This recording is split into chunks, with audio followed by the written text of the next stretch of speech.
இன்றைக்கி காலையில் ஒரு சின்ன இன்சிடெண்ட், அதை நான் வந்துட்டு தெளிவுபடுத்த விரும்புகிறேன். ஏன்னா அதை இவங்க அரசியல் ஆக்கிடக்கூடாது இல்லைங்களா கடைசி நிமிஷத்தில். அது என்னன்னு என் பக்கம் இருந்து தெளிவுபடுத்த விரும்புகிறேன். காலையில் என்னுடைய ஜனநாயக கடமையான ஓட்டு செலுத்துவதை என்னுடைய ஊரான மேட்டூர் பொட்டநேரி கூட்ரோடு அந்த இடத்துக்கு போயிட்டு ஓட்டு போட போகிறேங்க. என்னுடைய கட்சி தோழர்களும் நானும் போகிறோம்.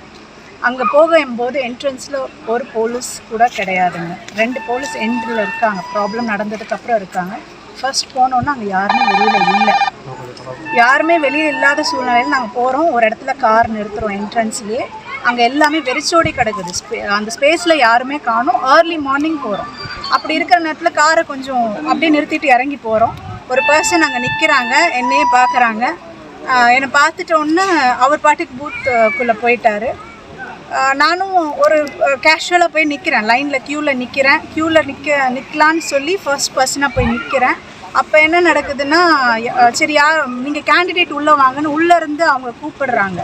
அவங்க கூப்பிடும்போது நம்ம என்ன பண்ணுறோன்னா, சரி எதுக்கோ கூப்பிடுறாங்கன்னு உள்ளே போகிறோம்.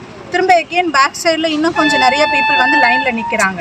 நான் உள்ளே போனோடனே இவங்க ப்ரீ பிளான்டாக என்ன பண்ணுறாங்க அப்படின்னா, நீங்கள் வந்துட்டு உள்ளே வந்துட்டு ஓட்டு போடுறீங்க, ஜனநாயக கடமையை மீறுறீங்க, சீக்கிரம் வந்துட்டீங்க, கார் இப்படி நிறுத்திருக்கீங்கன்னு சொல்லி ஒரு சீன் க்ரியேட் பண்ணுறாங்க. தகாத ஒரு கான்செப்டை அங்கே க்ரியேட் பண்ணுறாங்க.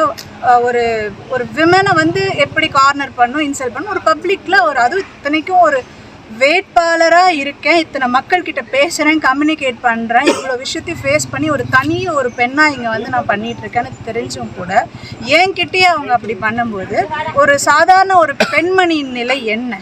ஒரு குடிச்சிட்டு ஒரு ஆள் வந்து ஒரு பூத்தில் பேசுகிற அளவுக்கு தான் நம்ம ஜனநாயகம் இங்கே வந்து நடத்தப்பட்டுருக்கா? எலெக்ஷன் கமிஷனில் என்ன சுச்சுவேஷன் ஃபேஸ் பண்ணிருக்காங்கன்னு தெரில. ஏன் அங்கே அந்த போலீஸ் பீப்புள் இல்லாமல் போனாங்கன்னு தெரில. அங்கே இருந்த அத்தனை ஸ்டாஃப்ஸும் ஏன் அந்த பர்சன் அப்படி ஒஸ்ட்டாக பிஹேவ் பண்ணப்போ அமைதி காத்தாங்கன்றதெல்லாம் எனக்கு ஒரு பெரிய கேள்விக்குரிய.